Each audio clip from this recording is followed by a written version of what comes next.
For having me here. I am delighted to be here. And as John said, I was chairman of the department where he did his master's degree in philosophy. And John and I worked together on a really fun grant project that was some of the maybe the best 3 years of my time as a professor. Just enormous amounts of fun. Good stuff. So John has told me about the sort of series that you're doing and asked me if I would talk a little bit about natural theology. So I'm going to do this pretty informally. I am not actually going to dump a PowerPoint presentation on you unless you beg me to. I just want to walk you through some of the basic moves that have been made, some of the basic terminology. And then if you've got questions, ask questions, interrupt me. It's good. I can see at least 4 of you. So if you put your hands in the air, I will probably be able to slow down and just take a question or 5. So this is good. Okay. Right. Now we're getting more people. Right. Now it's like, well, there's 6 people here totally. You just have a wide enough angle to 7. And then there's John. So, all right, good enough. So slow me down if I run past something too fast. One of the questions that comes to the mind of almost anybody, no matter where they are, no matter what culture they've been raised in, is whether there's a God at all. Maybe at first you're raised among people who take an answer for that question for granted. They're just like, oh, yeah, clearly there's a God. Or, nah, I mean, every educated person knows there's not a God. Maybe you live somewhere where there's a stock answer. But eventually, most people do come to realize that it's a question that people disagree about. And so the project of natural theology is the project of seeing whether the natural world, apart from some specific revelation, gives evidence that there is a God. And if there is evidence, what kind of evidence, what kinds of lines of argument do we go through for this? So that is a project that people undertake. Sometimes one runs into resistance to this project from the Christian side, from people who say, but that's not biblical. If you're a Christian, you should already be sure that there's a God. You shouldn't ask the question. And so part of what I want to do just to start out is to say that it seems to me clear that both the Old Testament and the New Testament make it obvious we can and we should be ready to see evidence for the existence of God in the natural world. So you may recall from the Psalms, some Psalms that speak about the heavens declaring the glory of God, or the psalmist launching into a prayer when he says, "When I consider the heavens, the work of thy hands, the moon and the stars which you have ordained." This is a reference to the creator's role in bringing about the order of nature that we see around us. In the New Testament, probably the simplest go-to passage to look at would be the first chapter of the book of Romans, where Paul, in the course of a really eloquent statement, says that there are things that can be clearly seen about God from the things that are made, namely his eternal power and Godhead. How do you see the power and the Godhead of a deity from things that are made? Notice at that point, he's just talking about power and majesty. He's not talking about the specifics of being the God of Abraham, God of Isaac, God of Jacob. That's not where he's going with that at that moment. At that moment, he's just saying, look, there are some things that anybody can see. Just look around, and they make the unbeliever and the denier without excuse. I think that passage is very clear. If anything, it becomes clearer if you take the time to dig back into the Jewish history and find that in a non-canonical book from Jewish history, it's not part of our Bible, but it is something that we have. It's been preserved, it's been translated, called the Wisdom of Solomon. We can see a parallel line of thought. And in fact, my take on it is if you read Wisdom of Solomon, and then you read Romans 1, you realize Paul's a trained rabbi. He already knows about this passage from Wisdom of Solomon, which again is saying that the true God is not a God who dwells in idols, and that people who think that the idols are the deities are fools. They should look around them at the natural world. That is where you see the evidence of the true work of God. And so, in giving his brief run at it in verses like 18 through 20 of Romans 1, Paul is, in a compact way, I think, recalling to mind for his Jewish hearers anyway, this passage out of Wisdom of Solomon. He doesn't seem to be shy about pointing to the natural world as the work of God when he's on Mars Hill, where he's speaking to a bunch of Greeks who honestly don't really have any background in the Jewish scriptures. He says to them, I noticed that you have an altar to the unknown God. Let me tell you about him. He's not assuming that there's a lot of shared background there, but he is assuming they have eyes and they can see the natural world. He says, he made this world around you. This is the one that I'm here to talk to you about. So I think there's biblical warrant in both the Old and the New Testament for seeing the evidence for the existence of God in the world around you and being prepared to point this out. Sometimes we have conversations with people who just want to know about the Bible. Great. If they want to go straight there, go straight there. I remember having a conversation at my school with a student of mine wanted to meet with me, seemed to be indicating he wanted to talk about Christianity. I was like, okay, I'm ready to talk about Christianity. We sat down, and the very first thing he said was, before we look at the Bible, why should I believe that there's a God at all? And I kind of smiled inwardly, and I thought, well, you should have taken my class on that, which you skipped, I noticed, but that's okay. Um, and so I gave him an argument that would be considered part of natural theology.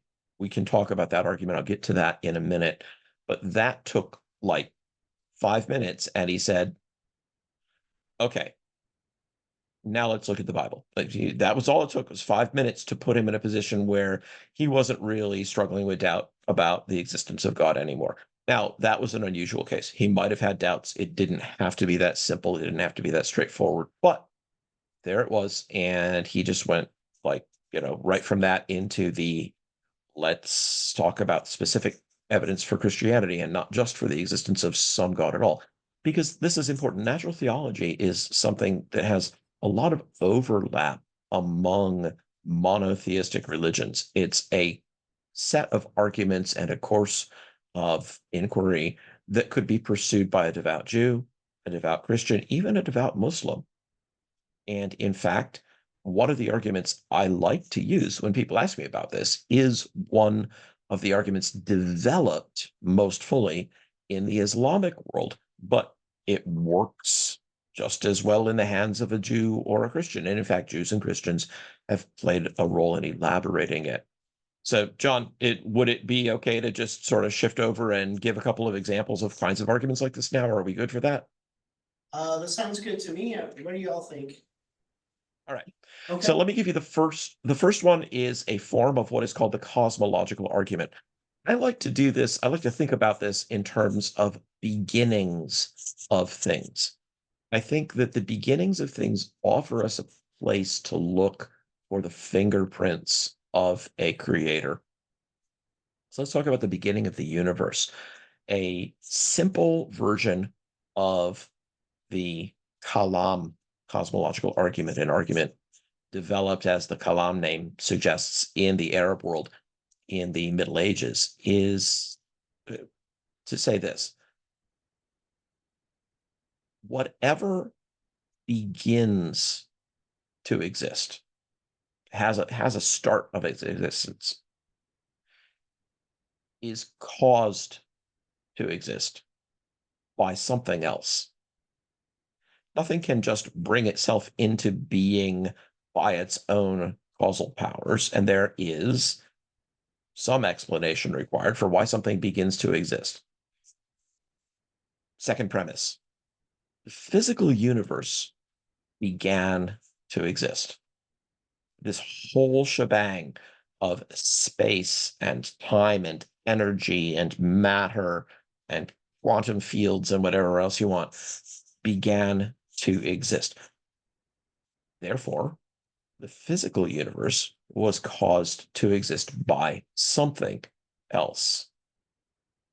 If it began to exist, and if anything that begins to exist requires some kind of cause, some other thing that is the cause of its existing, then it had to come into existence. And if you accept that, and then you ask yourself, okay, what could have brought it into existence? Immediately, you're up against a really interesting puzzle. Whatever it was not something physical, because we're talking about the origin of all the physical stuff. There was not physical stuff before there was physical stuff. That's kind of true by definition. So if the physical universe began to exist and was brought into being by something, that thing that brought it into being was not something that was material. It was not something that had spin and mass and charge built up out of electrons and protons and neutrons. And that points either exhilaratingly, if you like the line of argument, or disturbingly, if you don't like the argument, in the direction of something that sounds rather like that first verse of the first chapter of the first book of the Old Testament, which is, in the beginning, God created the whole show, the heavens and the earth, all the stuff. There are multiple lines of argument if you want to dig into this, and John is very competent to walk you through this, for that premise that the physical universe began to exist. Two of them are sort of math-like philosophy, logic sort of arguments that the physical universe could not have existed for an infinite past time. Infinity does not play well with other concepts in science and mathematics. You may have noticed this. If you've taken some advanced math, you may have run into renormalization as a technique in some advanced physics, in which we attempt to sort of smooth away infinities in order not to have them mess with other physical quantities. In our physical theories in particular, we're very concerned to avoid these kinds of things. And then there are the argument from Big Bang cosmology. If you take modern cosmology at face value, it looks like the entire physical universe came out of nothing we can discern back. I think current time frame that they set on that would be 13.7 billion years ago. If you want to set a different time frame on it, that's fine. But this is one that's granted by the majority of cosmologists. This is one that they will themselves give you. And in fact, for a while, many of them fought tooth and nail against it because it sounded too much like religion to them.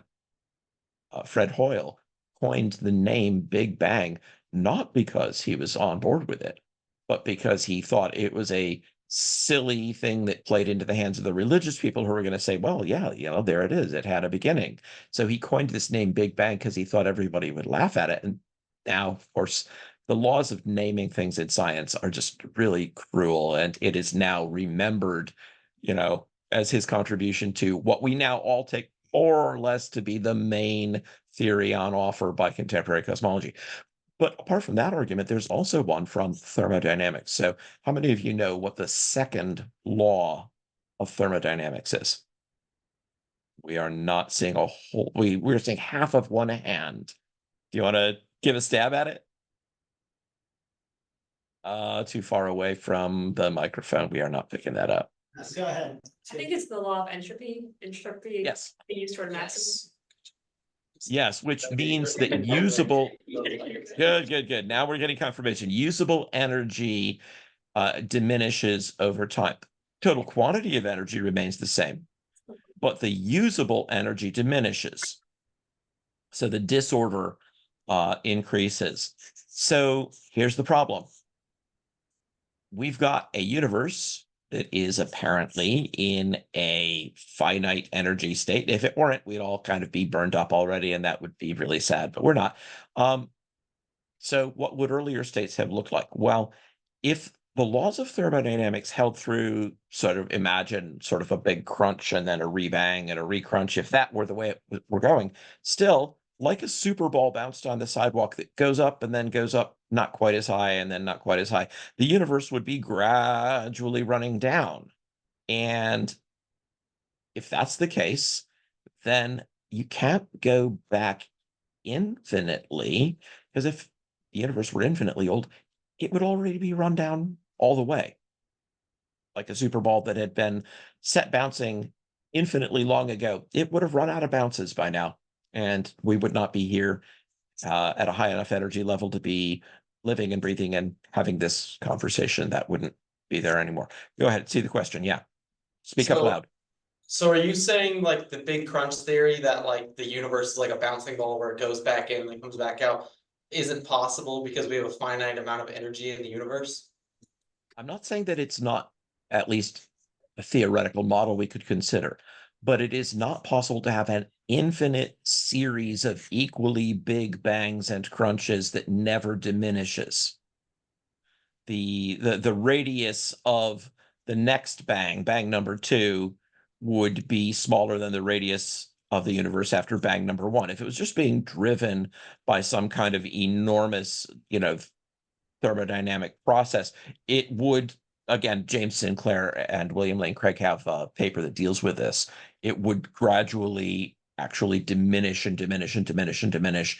And so, although the model, you can draw a model up that satisfies the equations that we're using, that model does not have an infinite series of equally large rebangs. Does that answer your question? Not exactly, because where does the energy go if the radius would be getting smaller and smaller and smaller? The energy goes nowhere. The usable energy diminishes. The energy is conserved, but remember, it can be highly ordered or highly disordered. Let me give you an example that's really about heat, that is maybe an analogy. How do you make a piston go up and down if you're trying to do a steam engine? Well, you've got a hot reservoir and a cold reservoir, right?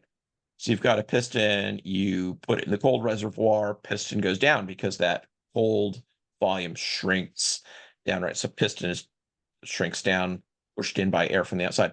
Take that, set it over in the hot water, piston comes up as the gas expands inside, put it over the cold reservoir, it goes down. That'll work as long as you've got two very different temperatures to put the piston into, right? Over time, you're gradually heating something up and dunking it in the cold reservoir and then cooling it down and dunking it in the hot. The two temperature reservoirs come to equilibrium. Do that a few trillion times, and even very large temperature reservoirs will even out. As that's happening, you get a less exciting movement of the piston as you move from one to the other, until eventually you get no movement at all because the two reservoirs are the same temperature. There's still the same amount of energy in the system, but the amount of entropy in the system has increased. The disorder has increased. They're not sorted into mostly hot over here, mostly cold over there, mostly fast moving here, mostly slow moving over there. The disorder, the lack of sorting, smooths it out, and you can't use it to do work anymore. That's the picture that's involved when we try to do the thermodynamic analysis. And we say there's still the same amount of energy in the system. The energy is not sort of perfectly conserved. You see this in all kinds of things. You have a cell phone battery. You drain it, you recharge it, you drain it, you recharge it, but it doesn't go quite back to as high a level after each recharge as it could reach before.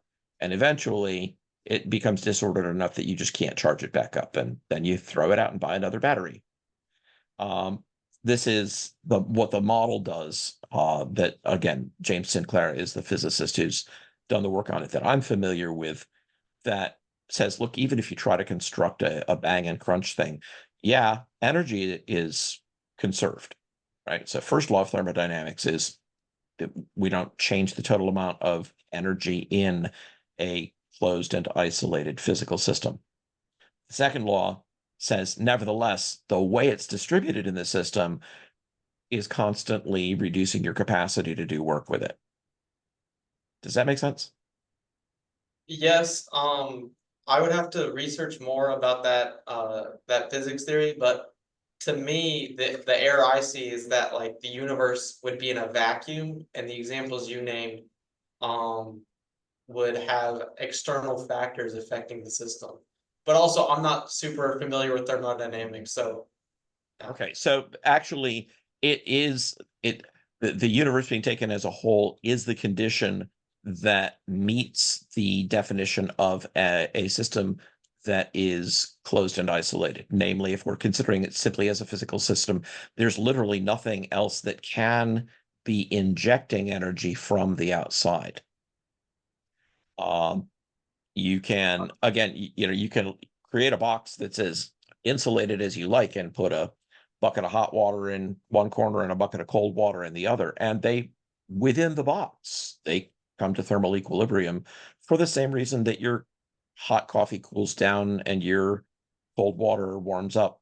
They reach room temperature. They gradually approach the average temperature from the extremes. And that, with the universe as a whole, again, the equations treat the example of a universe that is completely considered as a system as a whole, as a system in which there is no energy being injected and from which no energy is leaving, because it's the entire place for all the energy to go.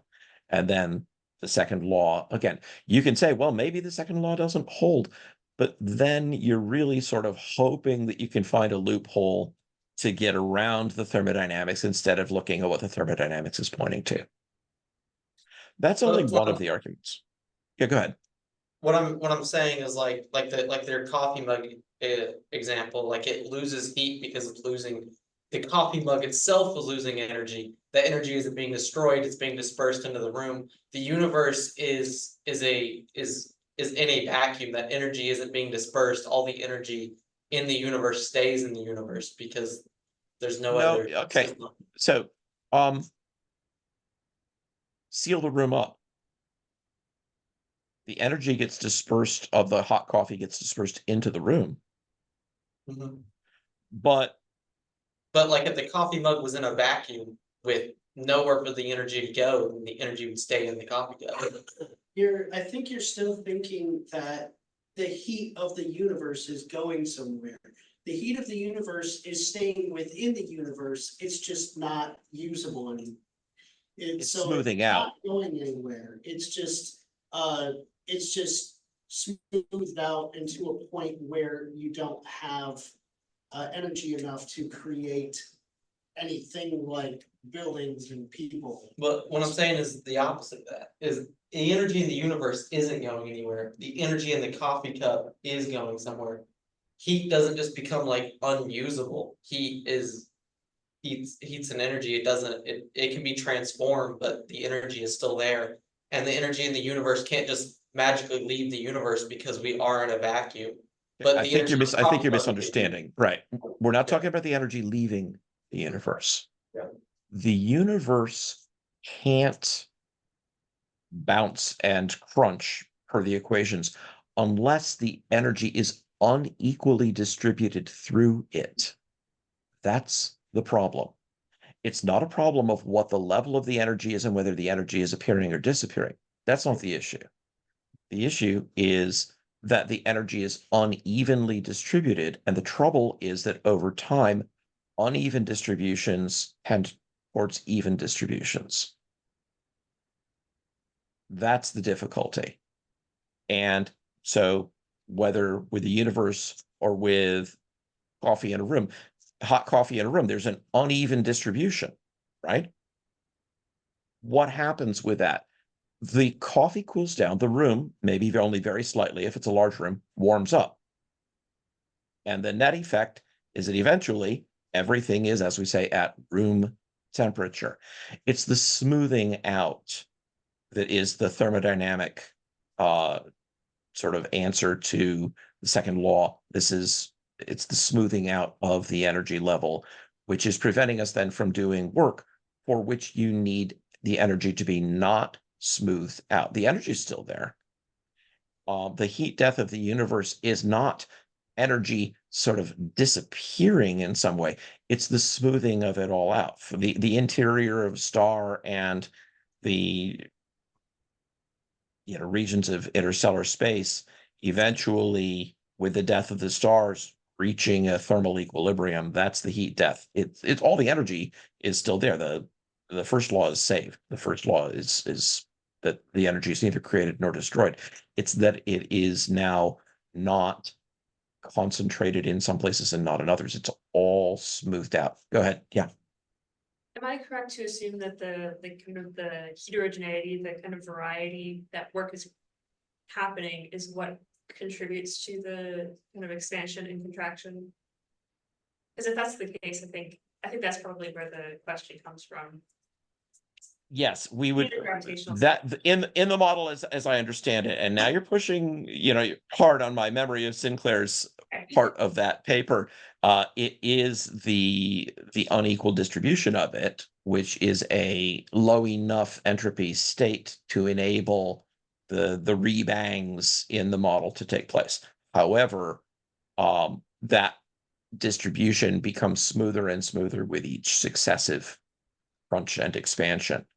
And so it's the sorting out of it which is driving it, not the sheer quantity of it. Sheer quantity will remain the same all across the bangs and crunches.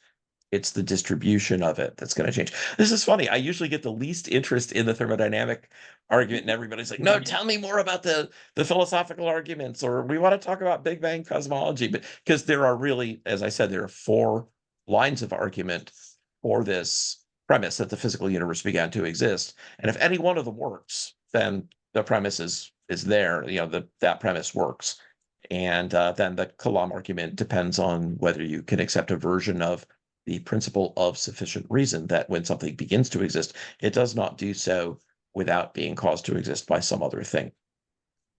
That's so anyway, sorry for any confusion on that. I didn't mean to be confusing about it, but that's the direction that one goes. Yeah, go ahead. The paper is called, Sure. Is it by Sinclair, you said? It's by William Lane Craig and James Sinclair, and it's in the Blackwell Companion to Natural Theology. Which I think. Copy of which University has a copy of it. If they don't, they should be able to get a copy for you on your library. Okay, thank you. Yep. Anyway, I could go into the other premises of that, but I think it might be more fun to just jump to some other beginnings. So I said the beginnings of things are natural places to look for natural theology. So the origin of the universe is one thing where I think that this is really interesting. The next place I would look in terms of natural theology would be the origin of life. I'm not talking now about the question of the adequacy or inadequacy of neo-Darwinian mechanisms to produce specific kinds of evolutionary changes. We're running back to the beginning of the appearance of life in the universe. Life itself is not something that appears to have been built in on the ground floor of the universe. In a contemporary biological scheme, it is a late arrival, a very late arrival on the scene. It is something that you don't get until quite a ways into the history of the universe. And that means that living things have to be composed from non-living things. Now, in a sense, just of the composition of your body, you are mostly made up of elements, which, again, on the standard theory, came out of exploding stars. This is how heavy elements were forged. They were forged by nuclear fusion in the hearts of stars. When the stars blew up, those elements were distributed far and wide. And every cell in your body contains things other than hydrogen, which means that you are composed literally of the stuff of exploded stars. If you accept that, then there's still the question, all right, how did it get arranged to create a living system? Even a very simple living system, to say it was something very stripped down, the simplest bacterium you can imagine. It turns out that to get there from non-living systems is unbelievably difficult. It's a very, very complex move, because even very simple living systems are built up out of proteins that are coded for by the little messages in the codons in your DNA. And that is, let's just say, an information rich environment. The machinery in every cell of your body is built, and it's built out of proteins, and the instruction manual for building those proteins is spooled up in your DNA. My friend Steve Meyer uh, asked somebody to produce a video that would sort of give a graphical illustration of what some of these systems are like. And the guy was a architect level coder for Microsoft. So it's just like, hand me a graduate level biology textbook and I'll get back to you. And I'll do this. So Steve gives him a graduate level biology textbook. The guy came back a few months later. He said, I have a feeling somebody's been here before us. Steve's like, oh, are there already videos of this out there? No, not what I mean, says the guy. He drops the graduate level textbook on Steve's desk. He said, do you know what this is? Steve just looks at him like, you have something in mind? Tell me what it is. This is code. This is code written by a genius beyond genius. This stuff that is the set of instructions for the production of the proteins that are used in making the monomolecular and multimolecular machinery that does this job and that job. You've got error checking systems, proofreading systems, splicing systems, stop codons. This, he said, this is code. Somebody wrote this code, but it's at a nano scale. This is all the way down here at this level. Okay, how'd that happen? Now you can try to shake together the chemicals that are necessary to make a living cell and hope that they will rattle and bump around together and form into a cell. And that's not a great way to try to do it. Part of the way that you can see that is that if we take a simple cell and we put it into a sterile solution and then we puncture it with a sterile needle and we allow the contents of the cell to leak out into the solution, we have no idea how we can ever get them back together into a living cell. And that's when we've got all of the stuff there. It's a little bit like, blowing up your lawnmower and then hoping that if you put all the pieces in a box and shake them around, the lawnmower will come back together. Just doesn't work, except in the biological case, it's even worse than that. So we have a question about the origin of life. Now, if there is an intelligent designing mind in the universe, then we've got at least prima facie the kind of thing that can produce information. Minds are the only known cause of high information states of this kind. We have no other cause in view. And again, it's not an argument about evolution. We're not talking about evolution. Prebiotic natural selection is a contradiction in terms. There's nothing to be selected before you've got living organisms. So whatever your thoughts about the capacity or incapacity of neo-Darwinian mechanisms, and I have empirical doubts about it, but leave that to the side. Suppose I'm wrong about those things. We still have to account for the origin of life. And that looks worse and worse the more that we come to know about it. I can go into details for you if you want them, but I just want to move on and touch on one or two other things. So I'll wrap it and then we can come back to that if you want to come back and talk about that. A third origin thing would be the origin of consciousness. And this is something philosophers have been working on for as long as we've got a record of it. They've been working on it at least since Plato's time, trying to figure out how do we wind up with consciousness in a world where we seem to be made of matter, right? Our bodies are material things. They're made of matter. How do we have consciousness arising? And again, on a contemporary scheme of how old the universe is, consciousness is a very late arrival on the scene.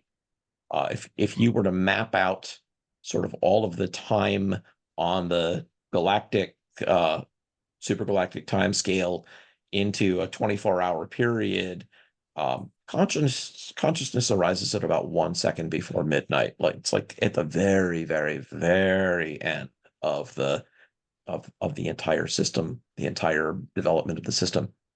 And philosophers have argued about this over and over and over, and nobody's got an actual working idea of how you get consciousness out of non-conscious stuff, even living stuff.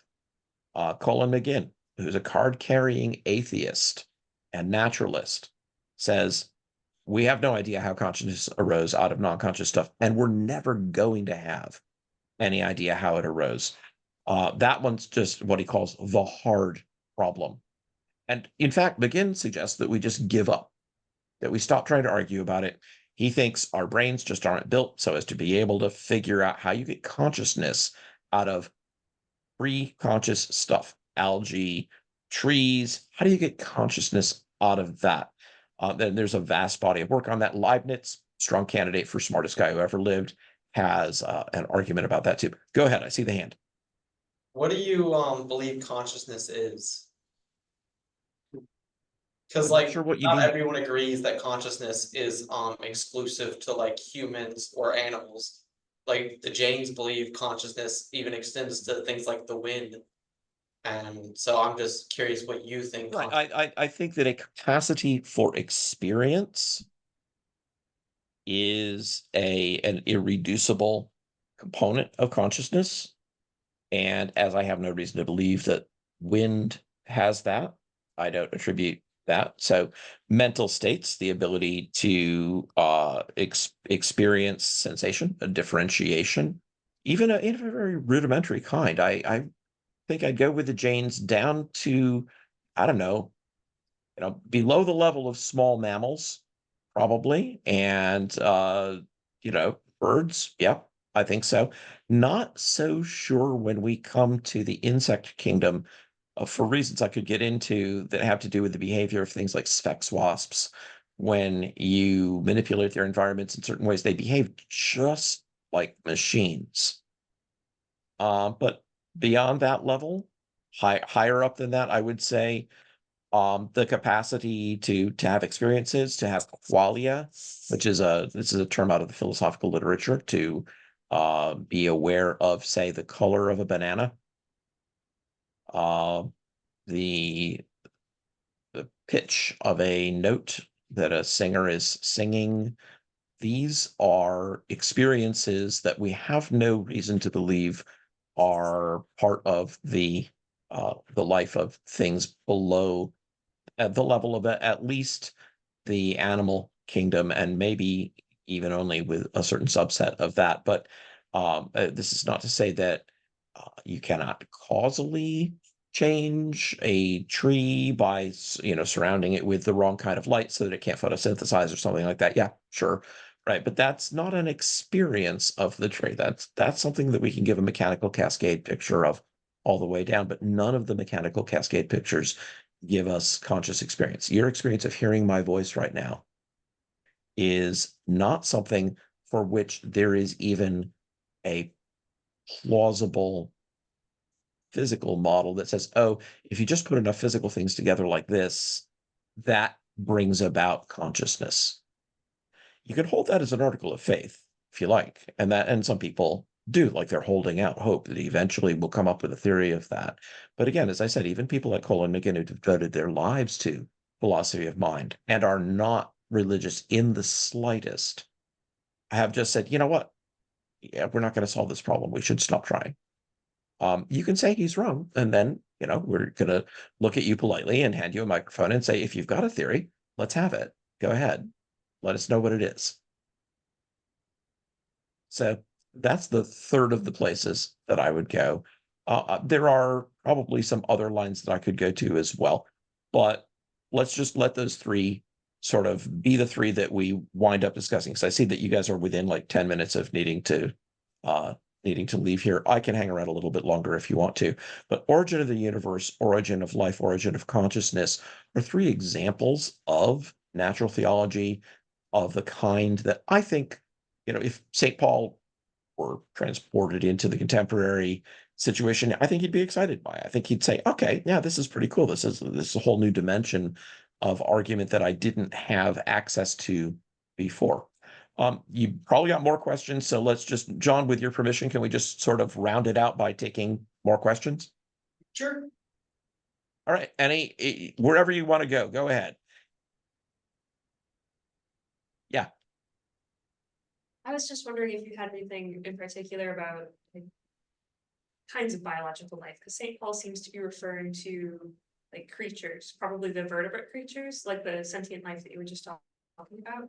Yeah, I think Paul actually is first thinking about the sort of the world on a very broad scale. I think he has in mind um, sort of the sweep of creation at a large scale, maybe down to the scale of trees, perhaps, but he doesn't have a an idea of the sort of the nanoscale machinery that makes up all living things. Um, the fact that all the proteins out of which those nanomachines are made are themselves made up of hundreds of amino acids in a very precisely defined sequence, the peptide bonds between the amino acids. When you look at the amino acids that form a polypeptide chain, they have to all be in place so as to enable that protein to fold. And it doesn't work unless it folds. Proteins fold up like transformers into very specific shapes. And if they don't fold properly, they don't work. Sometimes that's actually a good thing. Like for me, um, when I was growing up, I was allergic to apples. This is tragic. I love the taste of apples, but I was allergic to them. Um, why? Because there was some protein in fresh apples that my body thought was an invader, and my immune system would flare up and my lips would swell up and wasn't worth trying.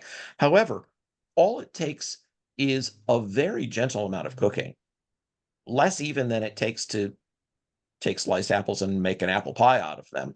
And that protein, which is tightly wound up, unspools. And then it doesn't come back together into the same three-dimensional configuration. My body does not recognize it as an invader, and I'm good. I can eat apple pie. I just can't eat fresh apples. That's just an example of what we call the denaturing of a protein. The proteins have to have this specific sequencing, and then they've got to fold up. Well, how do you take a protein that has all that sequencing and fold it up? Oh, glad you asked. Turns out there are machines in your cells that we run the protein strand through, and they do the folding for that specific protein, which isn't the folding for any other protein. And your body is built with hundreds of thousands of these things in every cell to get this protein folded up in that way exactly right, so that in the end, its surface will have a distribution of electromagnetic charge that will allow it, say, to catalyze a reaction or will allow something else to sit down on it. And this is now our theory of the structure of, say, receptors in your brain, which have to be structured in a very particular way in order for things to sit down on them. And this is why some drugs are effective and other drugs are not. Codeine, if you get, maybe you're in bad pain after some surgery or an accident and you get Tylenol with codeine sits down on certain receptors in your brain. It's got a certain structure. Those receptors have a certain structure. It's got to be a match. If there's not a match, it isn't going to work. The building of even a single protein is a mathematically crazy deal.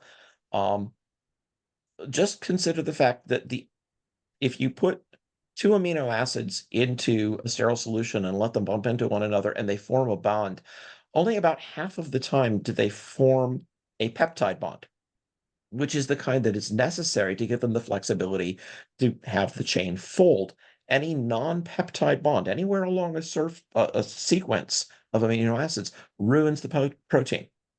So if you're just throwing amino acids together, and you're trying to develop a chain of 101, and that would be a pretty short protein, then there are 100 places where there are bonds in between those.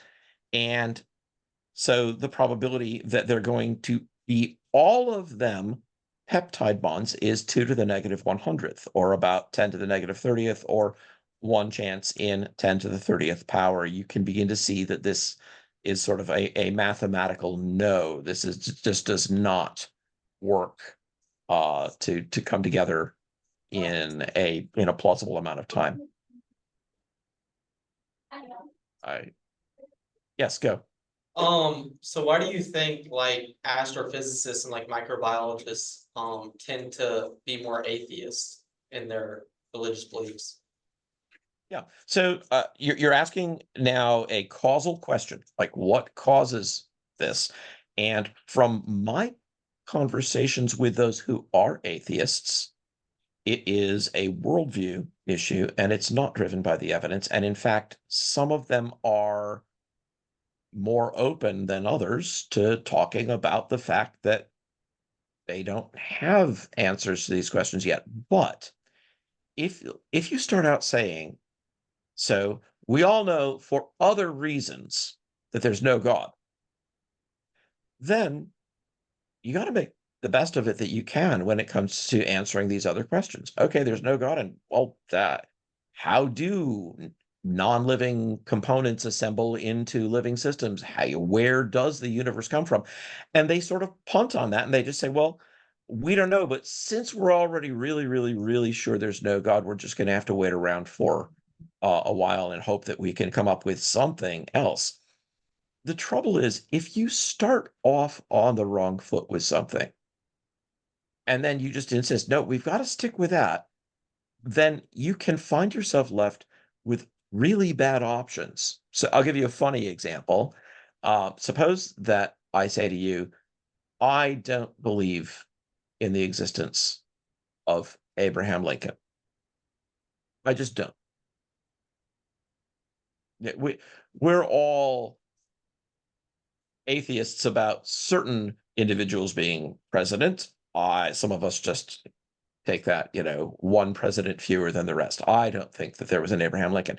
And you say to me, as would be entirely reasonable, okay, how do you make sense of American history, particularly around the period of the American Civil War? And I say to you, well, I really don't know. And that's a difficult question, but I'm working on it. Do you buy it? Or do you say to me, dude, come on, maybe you ought to reconsider your Lincoln atheism. Maybe you ought to reconsider the non-existence of Abraham Lincoln, because honestly, assuming Lincoln's existence explains a whole lot about the Civil War. And without him, you got a mess, right? But if I am absolutely intransigent and I just say to you, nope, nope, nope, not going to do it, won't consider it, won't think about it, well then, all right. I'm kind of left with the best of a bad lot. Maybe there was a very cleverly designed android that looked like Abraham Lincoln. Maybe there was some guy, I don't know, Jefferson Davis has a beard too. Maybe there was some guy who looked a lot like Lincoln who impersonated him. What exactly am I saying? Right. But yeah, who was shot in Ford Theater by John Wilkes Booth? Or do I not think there was a John Wilkes Booth either? Uh, I am totally messed up when it comes to giving explanations here. But if I am absolutely insistent, I won't retrace my steps and reconsider, then I'm doomed to trying to do the best I can with what is really a completely screwed up set of tools, because I've left out the thing that would do the explanatory work. So also, I should say, I've met plenty of biologists and physicists and cosmologists who are not atheists. So Luke Barnes is a good friend of mine. He's a cosmologist from Australia, and he's not an atheist. George Ellis, who's a very eminent South African cosmologist, like kind of guy who sits around in rooms with Nobel Prize winners, said at a conference in my hearing that he thinks that an infinitely old universe is unacceptable, and that this raises theological questions that we can't just dismiss. I happen to know that Ellis is, in fact, a Christian. This doesn't seem to have slowed him down in doing theoretical cosmology. But you're right that there are a lot of these people, especially very vocal people, who are atheists. All I can say is that from my conversations with them, what it usually comes back to is some other kind of objection to the existence of God. Sometimes It's a version of the problem of evil. If there were a God that were anything like the Judeo-Christian God, how could he have allowed the Holocaust to happen? Okay, that's a problem of evil question, right? That's not a stunning discovery of the way that non-living things can organize themselves into living things. That's a totally different dimension of argument. I think it's a legitimate argument. I think it's one that we ought to consider on the sort of negative side, sort of balance it out. But I do think that these evidence is a two-way street, and that we ought to be able to say, all right, suppose that counts as evidence against the existence of a good, all-powerful, all-knowing God. And there's this other evidence that seems to count in favor of that. And now we've got to do the vector sum.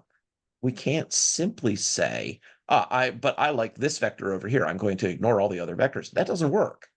You got to think about the directions the evidence is pulling you, and you've got to think about the whole sum of the evidence. And what I find is that when people are closed to it, they're usually not thinking about putting the pieces of the evidence together and thinking about all of the evidence in a single sort of composite way. This is why we have an adversarial system in our court system, right? You got a prosecuting attorney and you got a defense attorney. Prosecutor has the job of putting forward the argument that says this guy is guilty. Defense attorney has the responsibility to put forward the evidence that says this guy is innocent. And they cross-criticize one another. And out of that, we have our best chance of seeing the whole picture of all of the evidence together and not just one line of it that one person is bringing forward. I hope that was something of an answer to your question. Yeah, go ahead. I saw your hand. Go. Yeah, go.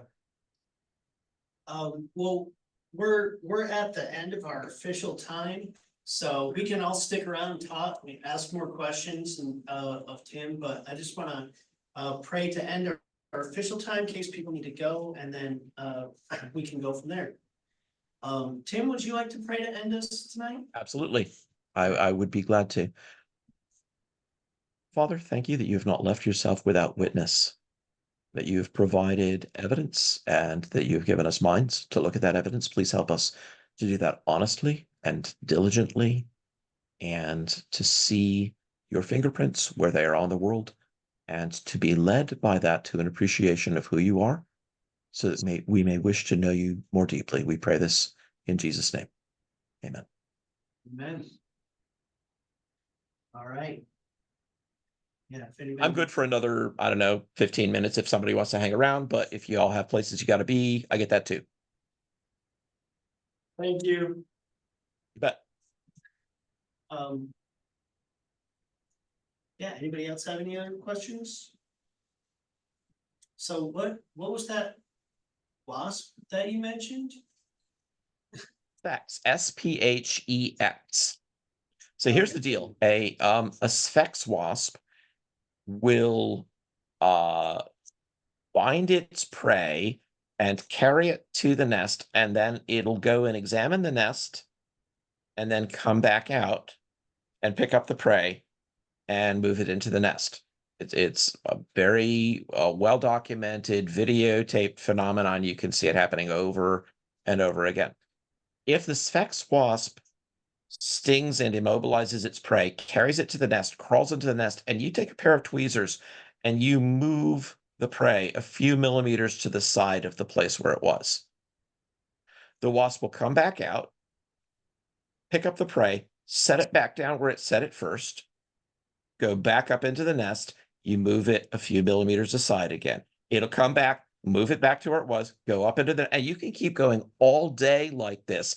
And it never says, all right, who's messing with my lunch? It never says, it just keeps doing the exact same thing over and over and over like a machine.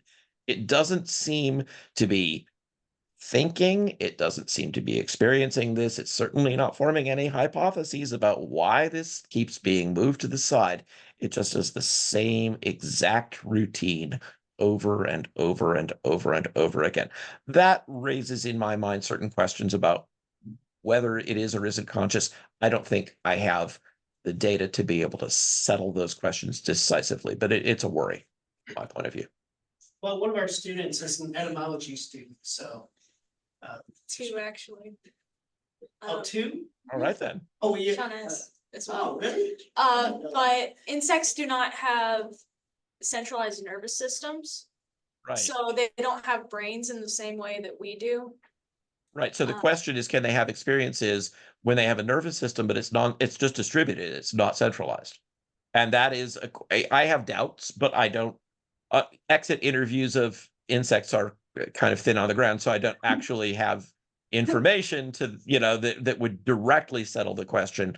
I am inclined to think that for the reason you cite, that they probably don't. And the behavior of the sex wasp is an example of behavior that I think also tends to point in that direction. But again, we're to some extent conjecturing because we don't have the most direct evidence of all. But can't have that unless you can do a Vulcan mind meld with an ant and find out what it is like to be an ant. There's also the whole process of metamorphosis that messes with the insect's nervous system. It's basically losing its entire body every time it molts.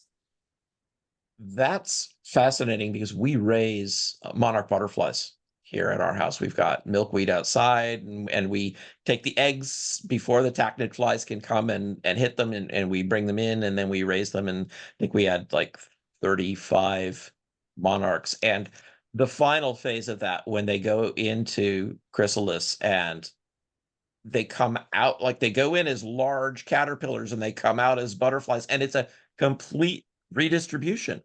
And while they're in chrysalis, as they're hanging up there, most of the proteins are turning into a liquid. It's liquefying and then rearranging. And that is just wild. Anyway, yeah, I love all They that. actually apoptosis in almost everything. Yes, All the cells die. and the only part of their body that they keep is the midgut.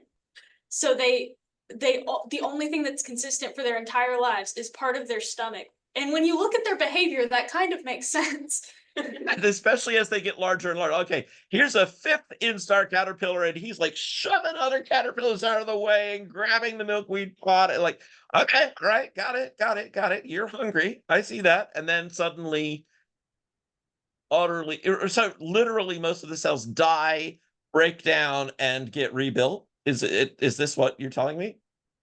Yes. Whoa, I love it. That is so amazing.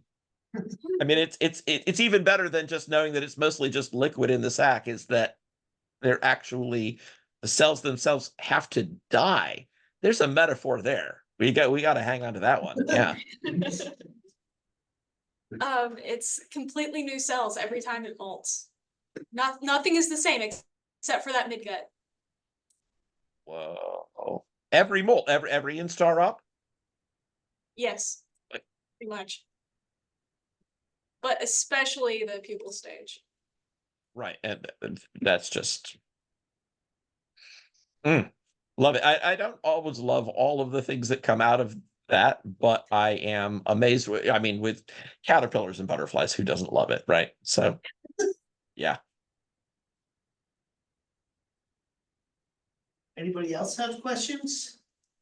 Elijah, you got any? Okay, go ahead. I was just gonna say that I was here for the Kepler lecture, and I thought it was very interesting about how, like, throughout history, like Kepler he didn't say he studied science, he said he studied, was it natural philosophy or natural theology? Natural philosophy was the term that was used at that time, right? So how do you think that kind of plays into the way that we approach looking at nature today? And do you think that there are any natural philosophers left in the kind of the old So time? yeah, they just all have big S's on their sweatshirts. They call themselves scientists now, but they're still looking at nature and they're still trying to understand it. They're still trying to explain the systems of it. They're trying to figure out how it works, what the causes are, where certain things came from, where they go to. They're working through these same sets of questions. We just call it by a different name now. The name scientist wasn't coined until the 19th century. I mean, it's a pretty late arrival in the English language. But they're doing natural philosophy. Newton wrote the Principia Mathematica. It's literally the entire title is The Mathematical Principles of, wait for it, natural philosophy, Philosophia Naturalis. So this is just the name that they used. And I think we're doing the same things. You can rename it, but you're still working on sort of the same problems. Are we working at a deeper level? Do we have better ideas of microstructure of these things? Oh yeah, absolutely. Vastly deeper.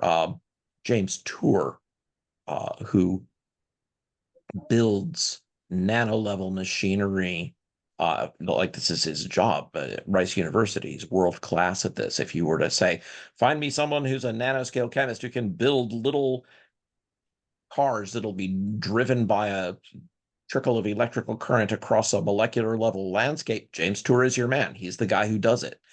And he's very deeply interested in the origin of living things, and his take on it is we have no theory for the origin of life that is even remotely plausible. And more than that, Tour says, when you get the people who talk about these things and research these, there's entire branches of biology devoted to OOL, as they say, origin of life.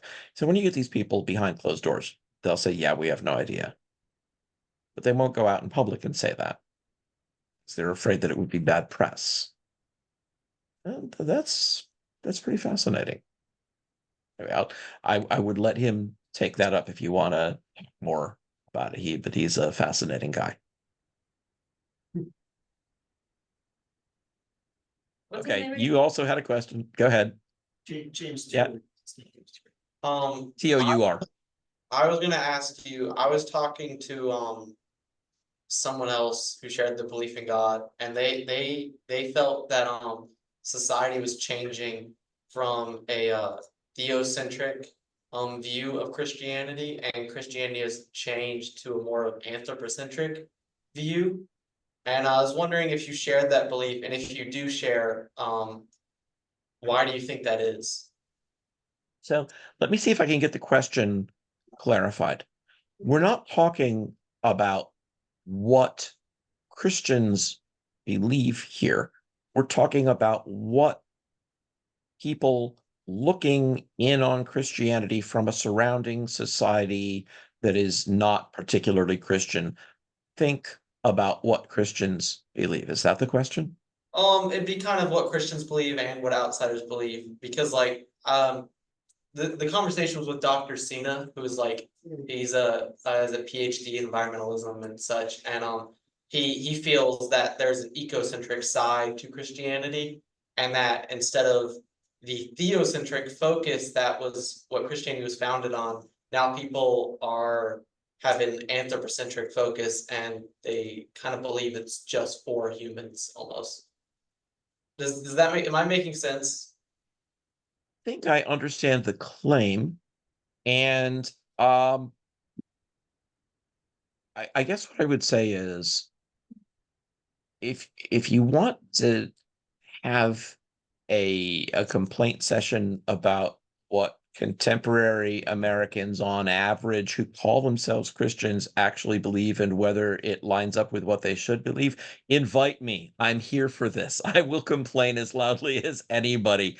I put this down to an interlocking set of problems that mean we've kind of lost track of Christian theology. We don't tend to teach it very clearly. We don't tend to emphasize it. We tend to, I don't know, the majority of people who say that they believe in God and are somewhat religious seem to hold some kind of moralistic therapeutic deism.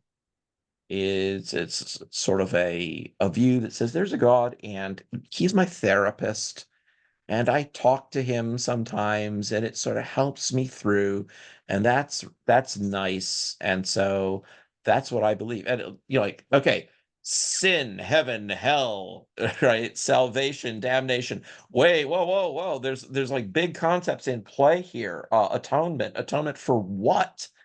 And this is one of the reasons that we do need to go beyond natural theology if we want to take Christianity seriously, right? I can believe that there's a creator of the universe, a creator of life, a creator of consciousness, and I can still say, yeah, but is there forgiveness for my sins? Am I a sinner at all? Is that even a thing? And natural theology doesn't answer those questions. For that, I need something else. Christianity is one of the religions of the book, right? We've got a text that writes down what purport to be records of people's encounters with God, culminating in the New Testament with the record of the incarnation of God in Christ, his death, his resurrection, and the origin and growth of the church. And we look to those records, we argue about whether they are historically credible, and then we look to them in order to sort of build out our view of what reality is like beyond the level that we can get at just by looking at the origin of the universe or the origin of life.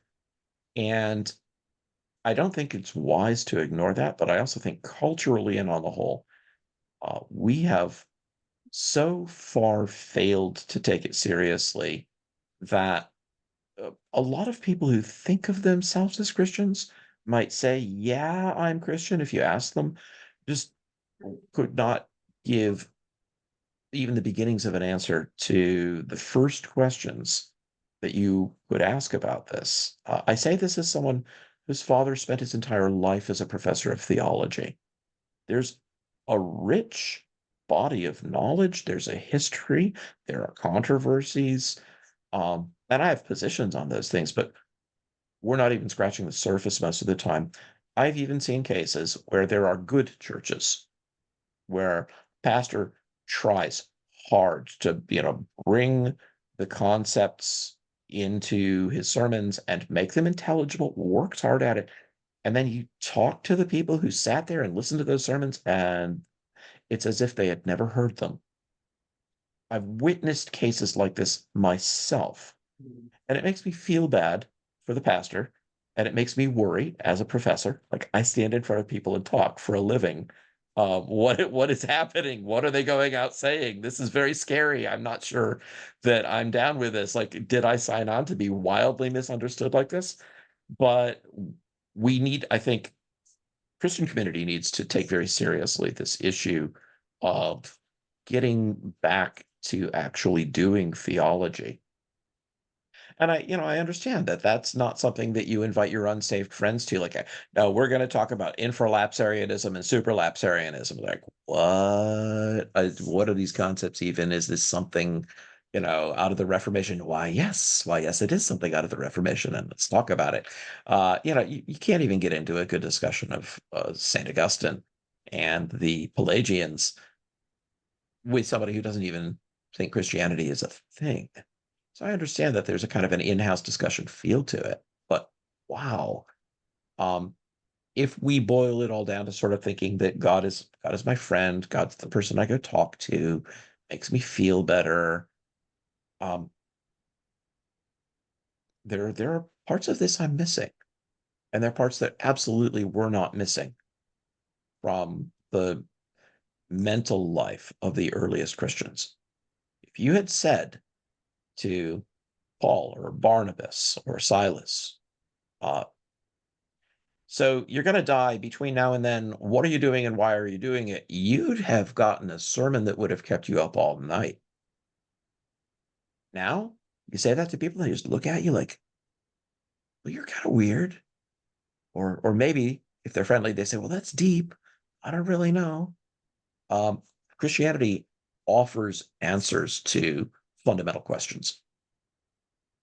What I worry about is that many of the people who carry the name of Christian don't even know what the questions are, much less the answers are, much less what the controversies are over the answers, the sets of concepts that have been developed to try to answer them, the disagreements between people about which concepts are the right concepts. They don't even know what the questions are. And we need to do better. So maybe that's my way of saying the same thing that was being said in this conversation. I don't know, but that's sort of where my mind goes with it when you say that. Is it a fair attempt at an answer?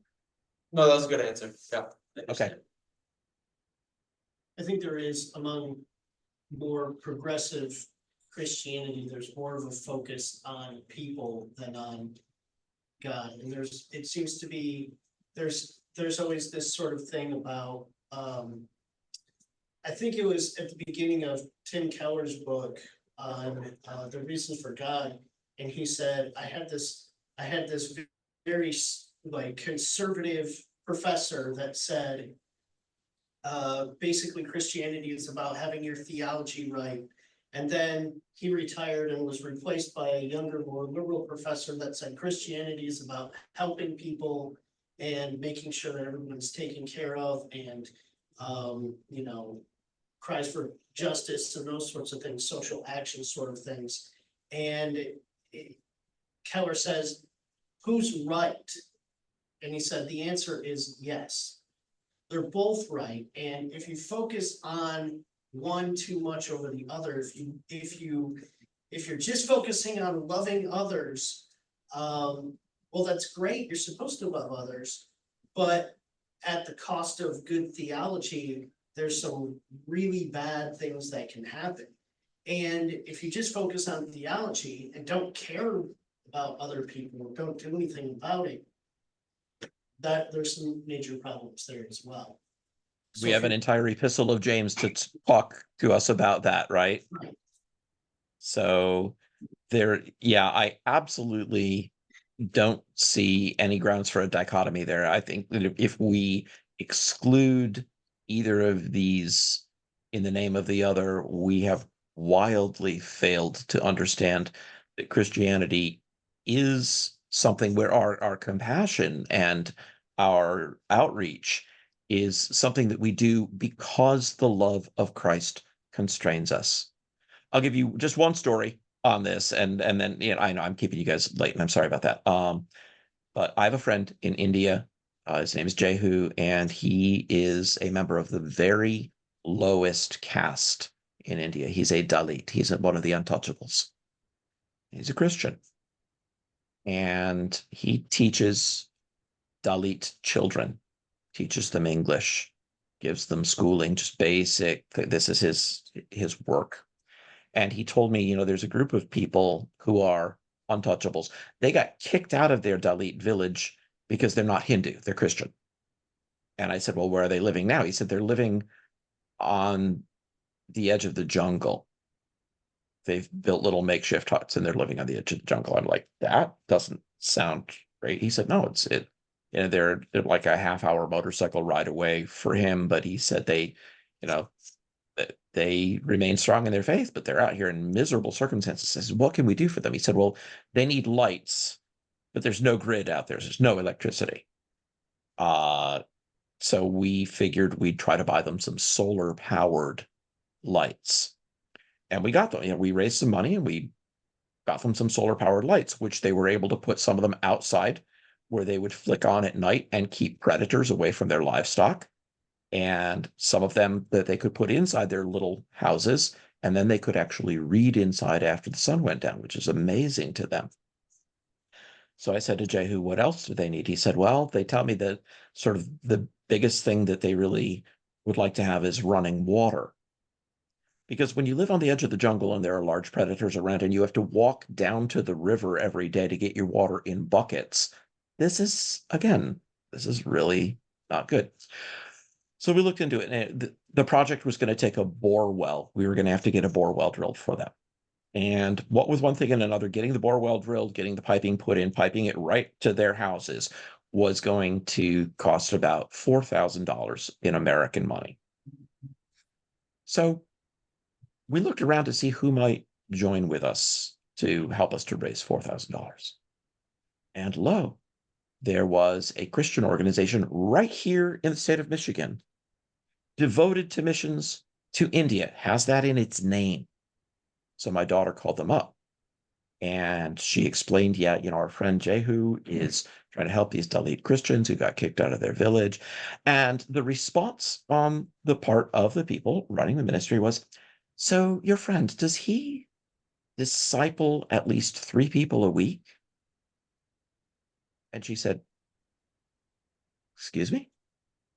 Well, he said, we're really interested in multiplying. He's got this buzzword from some kind of vision statement that they operate with. And it is just a good thing that she was the one on that phone call, and I was not. Because when I heard it, I was so angry, I wept. I'd have been tempted to strangle the guy. These people have no water because they will not deny the name of Christ. Which part of that do you not understand? Oh, but are they doing it in this framework? Does their evangelism look like our evangelism? As it happens, one of the Christians living in the same village with Jehu led his entire Dalit village to Christ. But no, but is he doing this specific kind of thing that fits into this box so we could check this box off on our spreadsheet of the way that it's supposed to look? I lack polite words for this kind of failure. I can't even find a good way to communicate. If you can ask that question, then we're moving on. And we did move on, and we got other people who got the vision, and we drilled them the bore well and put in latrines for them. And we're doing what we can for these people who remained faithful and lost literally their village because of it.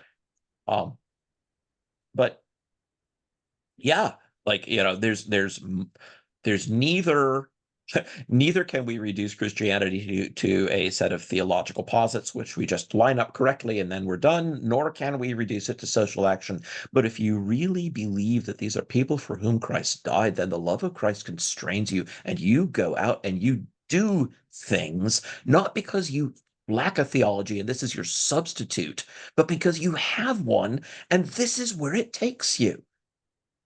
It doesn't take you away from the doctrine of the atonement, but it takes you toward people who bear the image of God, because you have something important to share, and they have needs, and you can help to meet them. This is amazing. Why should it be either or? Why can't it be? I don't know. I don't get it. Anyway, that was the saddest thing I've encountered in recent years, was an entire organization of people I believe had goodwill in some sense and wanted to help the spread of Christianity in India. And their way of doing it was to sort of write down an evangelistic model and then wonder why everybody else doesn't fit neatly into your model and not be able to see outside of that. I do not think to the day I die I will understand that mindset. Sorry. Anyway, that's my 2 cents on that one. Well, yeah, I agree. That seems pretty low. Especially when somebody can be helped pretty easily in a case like that. Well, we are 1 minute away from where we need to let the other group that comes in after us head in. But Absolutely. I'll let you guys go. Thank you, John. Thank you so much. Thanks, guys. Ken. I really appreciate it. This is good stuff.